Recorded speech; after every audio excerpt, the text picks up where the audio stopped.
A. We're given the velocity of some particle that's moving along the x-axis. We want to find the acceleration. So how do we find the acceleration of something? If we have its velocity, take the derivative. A of 3 is d prime of 3. This is a calculator problem. Don't try and take the derivative of this by hand. Just let your calculator tell you what the derivative of this is at 3. What does your calculator say the derivative of this is at 3? Perfect. That's part A. Easy. That problem should take you less than a minute. A negative? Okay, great. I don't know. I don't have it in front of me. I'm just writing down what you said. You said 2.118. You didn't say negative. I disagree. All right, everybody go with part A? Easy enough? No. Part B. Part B asks us to find the position of the particle at t equals 3. So the position should be wherever it starts plus its displacement, right? It starts somewhere. In fact, it starts at a position of -5 when t is 0. And then how do we find the displacement? The integral of velocity on that interval from 0 to 3. If they told us that that it was at a position of x equals -2 at t equals 1, we do -2 plus the integral from 1 to 3. Okay. So this is just the integral from 0 to 3 v of t dt plus the -5. And what did that come out to be?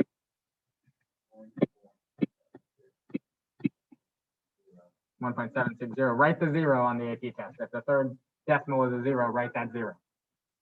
You don't want them to think that you rounded to 2 decimals because you make poor decisions in life. So don't do that. Let's see. I don't know. Let's see if I can get the scoring guidelines to come up again. They weren't coming up last period. They came up this time. So I believe the first part was worth 1 point. Yep, this was just 1 point. But the second part was worth 3 points, amazingly. 1 point for that, 1 point for that, and 1 point for the final answer. So if you used the initial condition, they gave you a point. If you used the integral, they gave you a point. And if you got the right answer, they gave you a point. Yes. You don't even need, started plus displacement, you didn't need to do anything about that. Just -5 plus this integral equals this. Yep. And in fact, sorry about that. This is all the work you would have needed. You didn't even need to write A of 3. If you just wrote d prime of 3, that's good enough, equals -2.118. And here, if you just did all of this, that's enough work. Everybody at home good with that, A and B? Yes. Yes. Wonderful. All right, part C, evaluate on your calculator these 2 integrals. So evaluating those 2 integrals should be pretty straightforward. What did you get for the just velocity one? 2.844. And for the one with the absolute value? 3.737. So these mean 2 different things though, right? The integral of velocity, this one is the displacement of the particle from t equals 0 to 3.5. This one is the integral of the absolute value of velocity. That's the integral of speed. Remember, speed is the absolute value of velocity. This is the total distance the particle travels from t equals 0 to 3.5. And so you got 1 point for having these values, and then you got 2 points for the explanations. So make sure you write out your explanations properly in the displacement and total distance properly. So absolute value velocity, speed, integral of speed, total distance traveled, integral of velocity, displacement. Everybody good there? Okay. And then part D, we have a second particle moving along the x-axis. It's got a position equation of t² minus t. We want to know, when do those 2 particles have the same velocity? So what we would have to do is set our original velocity equal to the derivative of, what was it? What did I call it? X sub 2, x sub 2 prime of t. So set your original velocity function equal to the derivative of t squared minus 2t. It was t squared minus 2t, right? Yeah. T squared minus, so 2t minus 1. Yeah. And use your calculator. Your calculator will tell you that that happens when t is about 1.5 what? 1.5. 1. What? Yeah, that's what I wrote. Somebody else was saying something in the Zoom though. Is that what? Yeah, 1.571. Yeah, everyone's good with that. Okay. Great. 2 points for that one, I think. Yep. 1 point for this. 1 point for this. Easy enough. Motion problems aren't usually that bad, and they usually look fairly similar to this with like speed and displacement and the distance traveled and all that stuff. Sometimes they are particles, just like the next one we're going to do. But the particle still moves in a straight line, right? And we're going to do some others. Well, we probably won't today, but we will in the future, because this week's free response quiz on Friday will be on motion problems. You'll see that there's somewhere it's like, you know, somebody jogging on a straight path, but they're still going back and forth on a straight path. It's still just motion in a line. Same with this, like a train goes back and forth on a section of track. Right? That's just, it's still just a straight line. So, anyway, this is the one we're going to do. This one's a non-calculus. I'm going to give you guys about 15 minutes to work through this one, and then we will work through it together. Sound good? Great. All right. People at home, you good? Yes. Yes. All right. Maybe we'll talk about the guinea pig later. Have fun. 15 minutes, ready to go.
How y'all doing at home with this?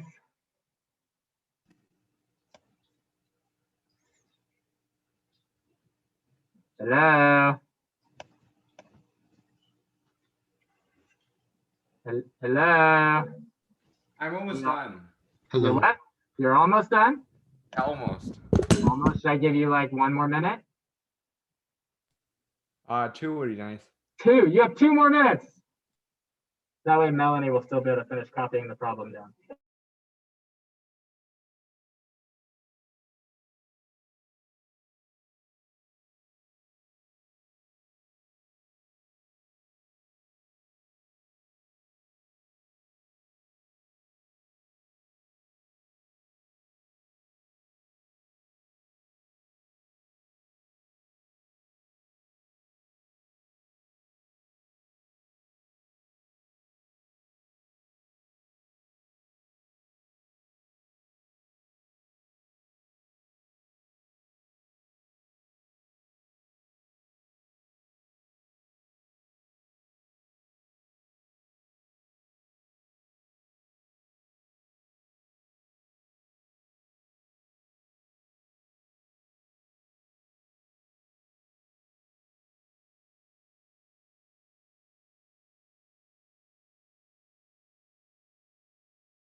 All right, the people here in the classroom are arguing a lot about part B here, so we're just going to start going through this. I've been recording this the whole time. Good thing, good thing I've been on mute. All right, so you all ready to do part A? Great. Yeah. Part A, when is particle P moving to the left? Particle P moves to the left whenever its derivative is negative, whenever the derivative of the position is negative. So the derivative of natural log of t squared minus 2t plus 10, Emily would tell us that the derivative of that should be 1 over t squared minus 2t plus 10 times the derivative of t squared minus 2t plus 10, which is 2t minus 2, right? Yeah, wonderful. And we want to know when is it moving to the left, so when is that less than 0? Well, to figure out when that's less than 0, we just need to figure out when it equals 0 first, or when it's undefined. But anything that makes this denominator 0 would be undefined on our original function, because we can't take the natural log of 0. So we don't really need to worry about places where it's undefined. We just need to figure out when does 2t minus 2 equals 0. That'd be when t is 1. Right, so we're talking about the interval from 0 to 8. So we'll put 0 and 8 on there as the endpoints, and we'll put 1 on, and we'll do a sine chart, and we'll check out when it's positive and when it's negative. So you plug in something like 5 to this, you're going to end up with a positive in the denominator and a positive in the numerator. So it's moving to the right. And then plug in something like a half, you're going to get I don't know, positive in the denominator, but also a negative in the numerator. So it's moving to the left from 0 to 1. Everybody good with that? Yeah. People at home, Zoom good? Zoom good? Good, Zoom. All right, part B, which we got some argument here apparently in class about part B. Oh, you've reached a consensus. Gosh, I hope your consensus is. All right, let's find out. Let's see if the consensus reached by 2 of the 8 people here is correct. 3 of the 8 people. They haven't reached a consensus here. Hopefully at home you guys have done better than the people here in the classroom. You had less distractions. You didn't have to deal with me because I muted myself. All right. So first off, we know that particle P is going left from 0 to 1 and going right from 1 to 8. All right, we've got that already. We already figured that out from part A. To figure out when particle Q is moving to the left and the right, we just need to figure out when it equals 0. So we'll factor that. T minus 5, T minus 3. That gives us values of 3 and 5. We'll make a sine chart with 0 and 8 as our endpoints, and with 3 and 5 there, this is for Q. Right. Plug in something between 0 and 3, like 2. That gives me a negative number times a negative number, which is a positive, which means it's moving to the right. Plug in something between 3 and 5, like 4. That's going to give me a negative and a positive multiplied. So that's going to be a negative, so it's going to be moving left. And then plug in something between 5 and 8, like 7. That's going to give me 2 positives, so it's going to be moving to the right. And so we'll look for the overlap here. Our overlap is that it's moving to the right from 0 to 3, but also from 1 to 8 here. So that would overlap 1 to 3.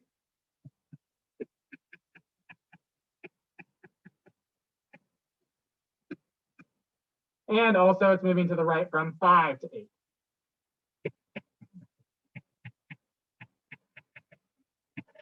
And look at that, there were 2 intervals. Look at that. See the 2 intervals, everybody? Oh, yeah? Question?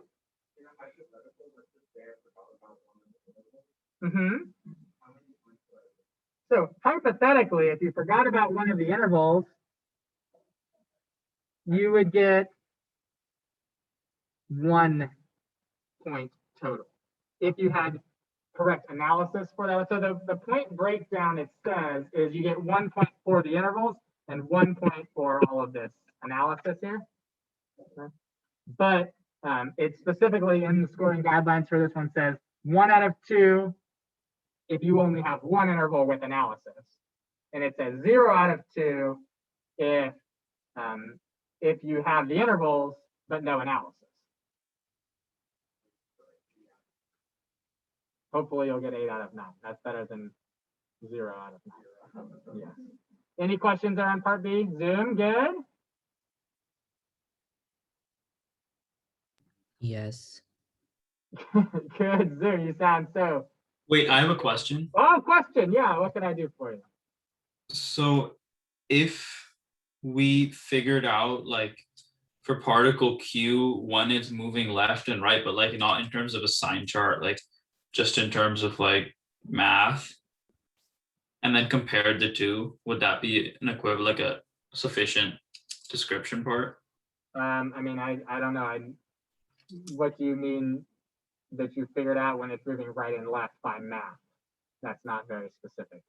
I factored t squared minus 8t plus 3 and then like showed the x-intercepts, I guess. You showed the x-intercepts, but did you show when it's positive and when it's negative?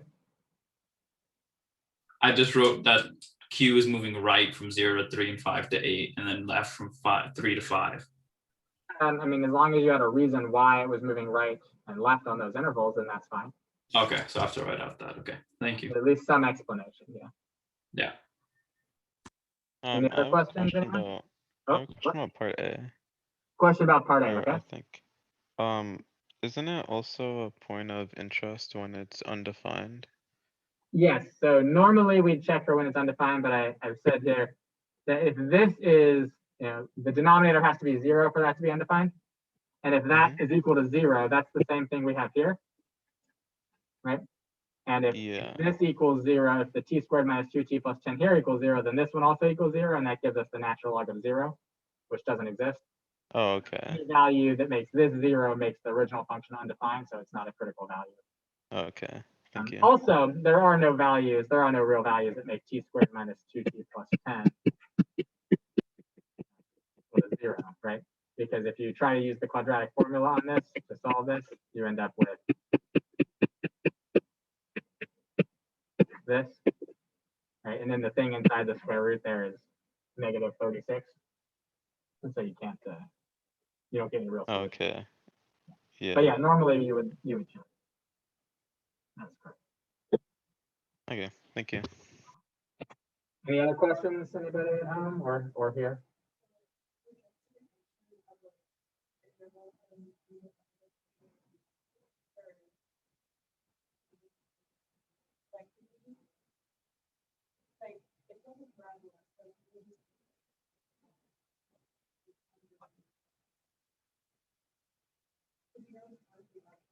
Yeah. Yeah, that's fine. Sure. As long as you write out the explanation. All right, let's do part C, finding the acceleration of Q at time t equals 2. So the acceleration of Q should just be the derivative of the velocity of Q.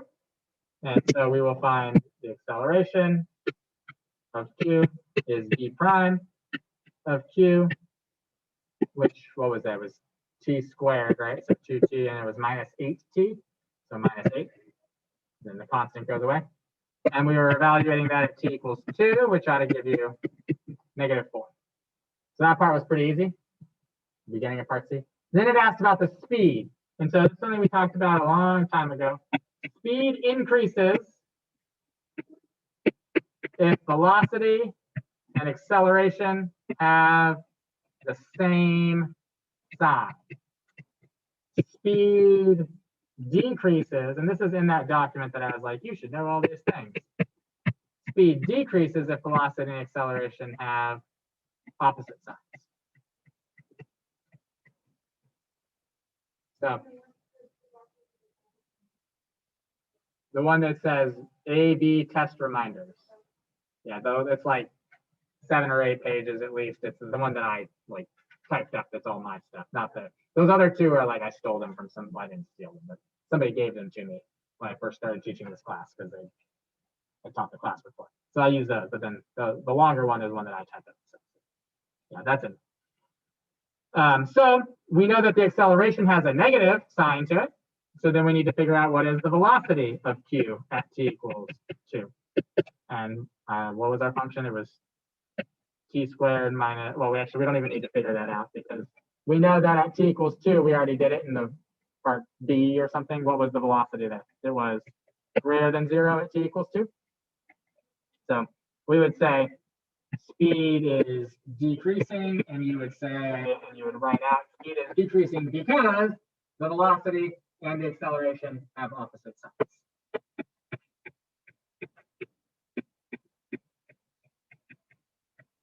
And you would write it out nicely and eloquently and all that fun stuff. Everybody good with that? That one was worth 2 points, 1 for this value and 1 for decreasing with the explanation. Everybody good there?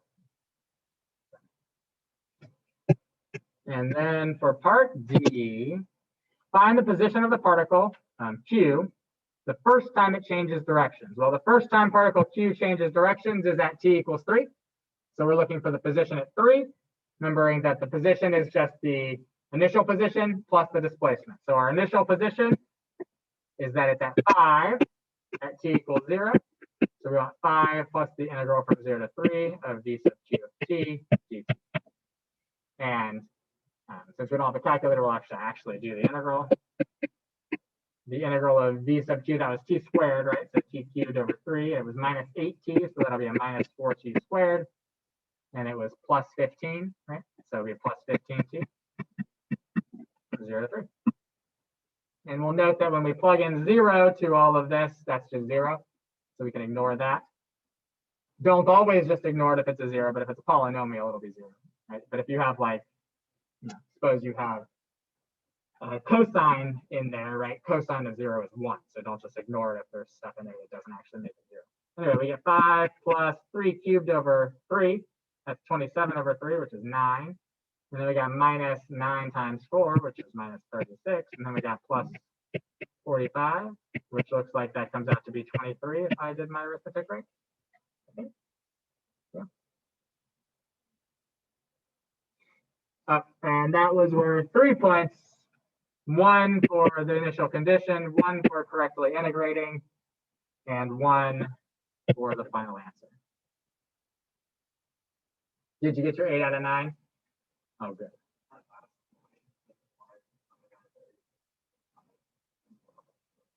That was what you had trouble. Yeah, it's really difficult.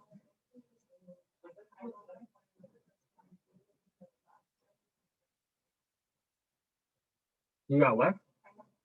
You got 5. You said that 5 plus 9 minus 36 plus 45 was 5.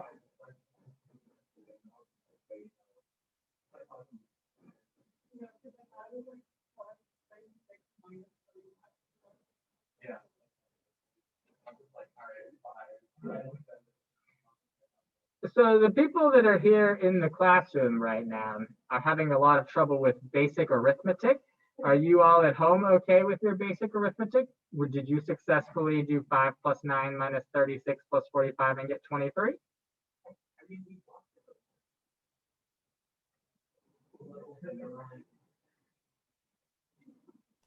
Yes.